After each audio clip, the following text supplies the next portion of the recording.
Mes frères bien-aimés, je vous dis un grand bonjour de Paris qui se pâme en ce moment sous le soleil de l'été. Et si vous êtes encore en vacances, profitez bien, non seulement pour vous reposer, mais pour faire le point sur votre vie. Car vous et moi, nous avons besoin de faire le contrôle technique de notre âme, surtout si nous nous proclamons les amis du Christ. Il est si facile de le trahir, plus facile de le trahir que de le décevoir, car le Seigneur nous accorde toujours sa confiance, il nous recrée à longueur de vie, et si parfois il nous corrige, comme il a corrigé les pharisiens et les scribes, c'est à bon escient. Et ce n'est jamais pour nous humilier, mais pour nous rendre conscients du chemin qu'il nous reste à parcourir pour parvenir jusqu'à lui, pour parvenir à lui ressembler, car tout est là, et je vous le redirai sans cesse, il s'agit de ressembler au Christ avant que la mort ne vienne arrêter notre mouvement de vie. Quand on a 20 ou 30 ans, on a du mal à le comprendre et l'on va difficilement à l'essentiel, mais à mesure que la vie avance, on se concentre, on agit en fer de lance et non plus seulement en arrosoir. C'est le privilège de la maturité et l'on vise un seul but. En tout cas, c'est le mien et j'espère que c'est le vôtre, c'est d'écouter le Christ quand il nous parle dans l'Évangile, qui, je le rappelle, si l'on est chrétien, n'est pas optionnel. Dans le texte d'Évangile de ce jour, les pharisiens et les scribes en prennent pour leur grade, c'est le cas de le dire. Jésus les prend dans son viseur et il les détruit aux yeux de la foule qui l'écoute, car pour lui qui est le bon berger, son plus grand souci est de protéger les brebis du troupeau contre les mercenaires et contre les loups.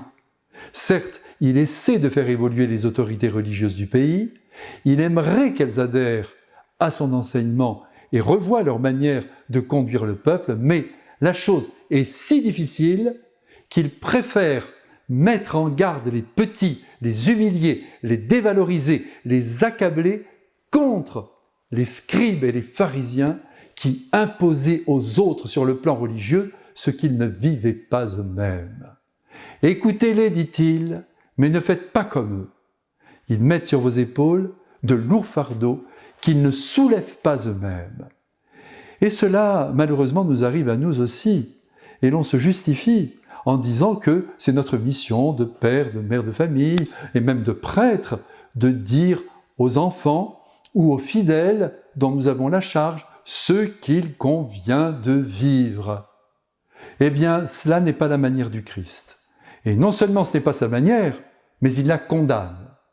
Aussi, nous réagissons souvent en répondant « Mais enfin, si l'on ne devait demander à nos enfants ou à ceux dont nous avons la charge uniquement ce que nous réussissons nous-mêmes à vivre, on ne dirait pas ce que l'on doit dire. » Et c'est là que nous nous égarons. Car notre propre expérience, autant dire les difficultés que nous rencontrons pour mettre en œuvre les préceptes du Christ, sont là pour nous permettre d'accompagner les faiblesses d'autrui avec compréhension et indulgence. Les pharisiens pensaient n'avoir aucune faiblesse et se croyaient fidèles à la loi, et plus encore les maîtres des consciences. Je vais prendre un exemple tout simple qui regarde notre vie. Nous avons du mal à prier, c'est une vérité ce que je vous dis là, si bien que, pris par nos affaires, intéressés par elles, on repousse nos prières à plus tard dans la journée, et malgré tout on dit aux autres, vous savez, c'est très important de commencer la journée en priant. Ne remettez jamais à plus tard ce moment de rencontre avec Dieu. Et voilà le petit pharisien qui vient de pointer son nez et qui pour son bien va entendre en retour de la bouche du Christ « Malheur à toi, tu charges les épaules des autres d'un poids que tu ne soulèves pas toi-même.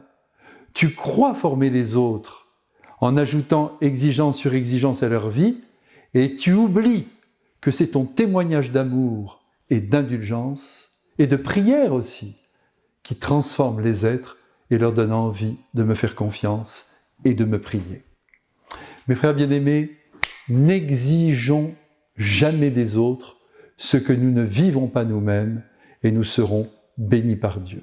Belle journée à tous, dans la paix et la douceur. Amen.